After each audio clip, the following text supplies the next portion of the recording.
ఒక విమాన ప్రమాదం తప్పింది. విజయవాడ బెంగళూరు విమానం పక్షిని ఢీకొంది. టేకాఫ్ సమయంలో ఈ ఘటన జరగడంతో షాక్ గురయ్యారు. విమానం రెక్కలు దెబ్బతినడంతో ల్యాండింగ్ అయ్యారు. 100 మంది ప్రయాణికులతో విమానం వెళ్తోంది. గన్నవరం ఎయిర్పోర్ట్లో ఈ ఘటన జరిగింది. మరమ్మతుల తర్వాత మళ్ళీ బయలుదేరబోతుంది ఫ్లైట్. ప్రస్తుతం అయితే సేఫ్గా ల్యాండ్ అయింది. విజయవాడ నుంచి బెంగళూరు వెళ్తున్నటువంటి ఒక విమానానికి పెను ప్రమాదం తప్పిందనే చెప్పాలి. టేకాఫ్ అవుతున్నటువంటి సమయంలో ఆ విమానం ఒక పక్షిని ఢీకొట్టింది. పక్షి బలంగా ఢీకొట్టడం వల్ల విమానం రెక్కలు కొంత దెబ్బతిని డ్యామేజ్ అయిన పరిస్థితుంది. వెంటనే సిబ్బంది అప్రమత్తమైపోయారు. ఫ్లైట్ని తిరిగి ఎయిర్పోర్ట్లోనే ల్యాండ్ చేశారు. ఇక పూర్తి స్థాయిలో గాల్లోకి ఎగరకుండా ఎందుకు మనం రిస్క్ తీసుకోవాలి? ఇలాంటి సమయంలో మనం మరింత అప్రమత్తంగా ఉండాలి. ప్రయాణికుల భద్రత అనేది మనకు చాలా ఇంపార్టెంట్ కాబట్టి వెంటనే ల్యాండింగ్ చేసినటువంటి పరిస్థితి ఉంది. గన్నవరం విమానాశ్రయం నుంచి ఎయిర్ ఇండియా సంస్థకు చెందినటువంటి విమానం బెంగళూరుకు బయలుదేరింది. ఆ విమానంలో 100 మంది ప్రయాణికులు ఉన్నారు. ఫ్లైట్ టేకాఫ్ అవుతున్నటువంటి సమయంలో హఠాత్తుగా ఒక్క పక్షి టేకాఫ్ పూర్తిగా కూడా కాల టేకాఫ్ అవుతున్నటువంటి సమయంలో ఒక పక్షి ఇట్లా నేరుగా వచ్చి రెక్కల్ని బలంగా ఫాట్మని కొట్టింది. ఈ ఊహించని ఘటనతో విమానం రెక్కలకు స్వల్పంగా దెబ్బ తగిలినటువంటి పరిస్థితి ఉంది. ఏమాత్రం పైలట్లు కంగారు పడలేదు. చాలా చాకచక్యంగా వాళ్ళు ఆ సమయంలో ప్లాన్ చేశారు. గాల్లోకి వెళ్లకుండా టేకాఫ్ చేయకుండా వెంటనే సేఫ్గా ల్యాండ్ చేసినటువంటి పరిస్థితి ఉంది. పైలట్ చాలా చాకచక్యంగా వ్యవహరించినటువంటి పరిస్థితి ఉంది. దీంతో ఆ ప్రయాణికులు ఒక్క క్షణం ఏమవుతుందో కూడా వాళ్ళకి అర్థం కాల. వెంటనే అక్కడ పైలట్లు వాళ్ళు సమయస్ఫూర్తి ప్రదర్శించి వెంటనే చాకచక్యంగా దాన్ని నిలుపుదల చేయడంతో సేఫ్గా ల్యాండ్ చేయడంతో ఊపిరి పీల్చుకున్న పరిస్థితి. ప్రయాణికులు కూడా కొంత గందరగోళానికి గురయ్యారు. ఏంటి టేకాఫ్ కావాల్సిన విమానం మళ్ళీ ల్యాండింగ్ సేమ్ పొజిషన్కి వస్తుందని చెప్పి వాళ్ళు కొంత ఆందోళన చెందారు. తర్వాత విషయం ప్రయాణికులకు కూడా చెప్పడంతో ఆందోళన తగ్గిందని చెప్పాలి. విమానం సురక్షితంగా దిగడంతో అందరూ ఊపిరి పీల్చుకున్న పరిస్థితి. విమాన సిబ్బంది ప్రయాణికులను సురక్షితంగా బయటకు కూడా దించారు. రెక్కలకు కొంత ఇబ్బందికర పరిస్థితి ఏర్పడింది.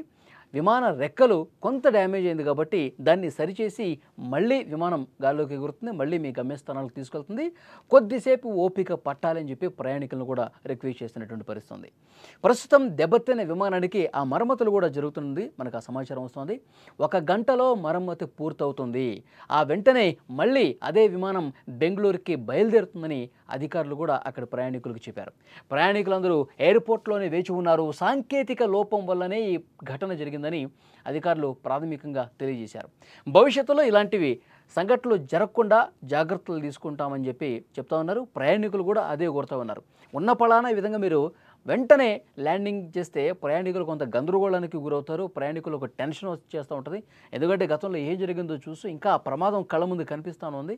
కాబట్టి వీలైనంత త్వరగా ఇలాంటివి జరగకుండా చర్యలు తీసుకోండి అని చెప్పి ప్రయాణికులు కోరుతున్న పరిస్థితి. కానీ పక్షులు ఎప్పుడు వస్తాయి, ఎప్పుడు గుద్దుకుంటాయి, ఎప్పుడు ఏం జరుగుతుందో కూడా ఎవరు చెప్పలేని పరిస్థితి. సో ఉన్నంతలో రిస్క్ తగ్గించే దాంట్లో భాగంగా పైలట్లు ఇష్టం వచ్చినట్టుగా పక్షి ఢీ కొట్టింది కదా, రెక్కలు దెబ్బతిన్నాయి కదా అని చెప్పి వాళ్ళు ముందుకు పోలా. బెంగళూరు ఎయిర్పోర్ట్కి వెళ్ళిపోదాం అనుకోలా. ప్రయాణికుల భద్రత మనకి చాలా చాలా ఇంపార్టెంట్. అందులో కూడా ఇది కూడా ఎయిర్ ఇండియా విమానమే. గతంలో ప్రమాదం అహ్మదాబాద్ ప్రమాదం కూడా ఎయిర్ ఇండియా విమానమే. సో రిస్క్ తీసుకునే అవకాశం ఎక్కడ లేదు. వాళ్ళ పై అధికారులు కూడా చాలా స్పష్టంగా చెప్తున్నారు. మీకు ఏ చిన్నపాటి అనుమానం ఉన్నా, ఎక్కడ సందేహం ఉన్నా వెంటనే మీరు సేఫ్ ల్యాండే చేయండి. రిస్క్ తీసుకోవద్దు. ప్రయాణికుల రక్షణ భద్రత మనకు అత్యంత ప్రాధాన్యత.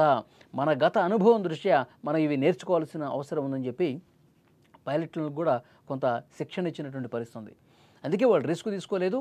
అది చిన్నదే కావచ్చు, పక్షి ఢీకొట్టి రెక్కలకి ఒక చిన్న స్వల్ప డ్యామేజ్ కావచ్చు. కానీ మనం ఎట్టి పరిస్థితుల్లో కూడా ఆ భారం ప్రయాణికుల మీద పడకూడదనే ఉద్దేశంతో వెంటనే వెనక్కి తిరిగి సేఫ్గా ల్యాండ్ చేసినటువంటి పరిస్థితి ఉంది. అందరూ క్షేమంగా ప్రయాణికులు బయటపడటంతో బయటికి దిగటంతో వాళ్ళ కుటుంబ సభ్యులు బంధువులు కూడా ఊపిరి పీల్చుకున్న పరిస్థితి. వెంటనే తమ ఫ్యామిలీ మెంబర్స్కి ఫోన్ చేసి చెప్తారు కదా, ఏదో చిన్న టెక్నికల్ ఇష్యూ ఉంది, జస్ట్ అట్లా గాల్లోకి వెళ్ళింది, కానీ మళ్ళీ వెంటనే టర్న్ చేసుకుని సేఫ్గా ల్యాండ్ చేశారని చెప్పి తమ బంధువులకి కుటుంబ సభ్యులకి చెప్పడంతో ముందు వాళ్ళు కూడా టెన్షన్ పడ్డారు. సో సేఫ్గా మీరు దిగారు, విమానం దిగి మళ్ళీ వచ్చి కూర్చున్నారు కాబట్టి బంధువులు కూడా కుటుంబ సభ్యులు కూడా కొంత ఊపిరి పీల్చుకున్న పరిస్థితి.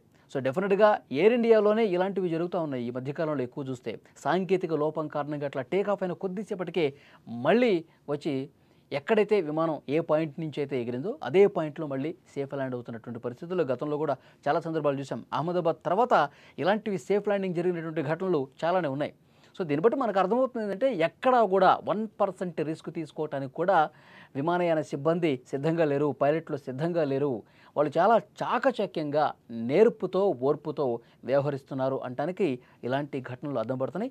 సో ఇప్పుడు విజయవాడ నుంచి బెంగళూరు బయలుదేరుతున్నటువంటి ఎయిర్ ఇండియా విమానంలో ఈ ఘటన జరగడంతో ఒక్కసారిగా ప్రయాణికులు కొంత ఆందోళనకు గురైన మళ్ళీ సేఫ్గా ల్యాండ్ కావడంతో అందరూ కూడా ఊపిరి పీల్చుకున్న పరిస్థితుంది. ప్రస్తుతం ఆ రెక్కలకి మరమ్మతులు చేస్తున్నారు. మరొక గంటలో విమానం మళ్ళీ టేకాఫ్ అయ్యే అవకాశం ఉన్నట్టుగా మనకు సమాచారం వస్తుంది.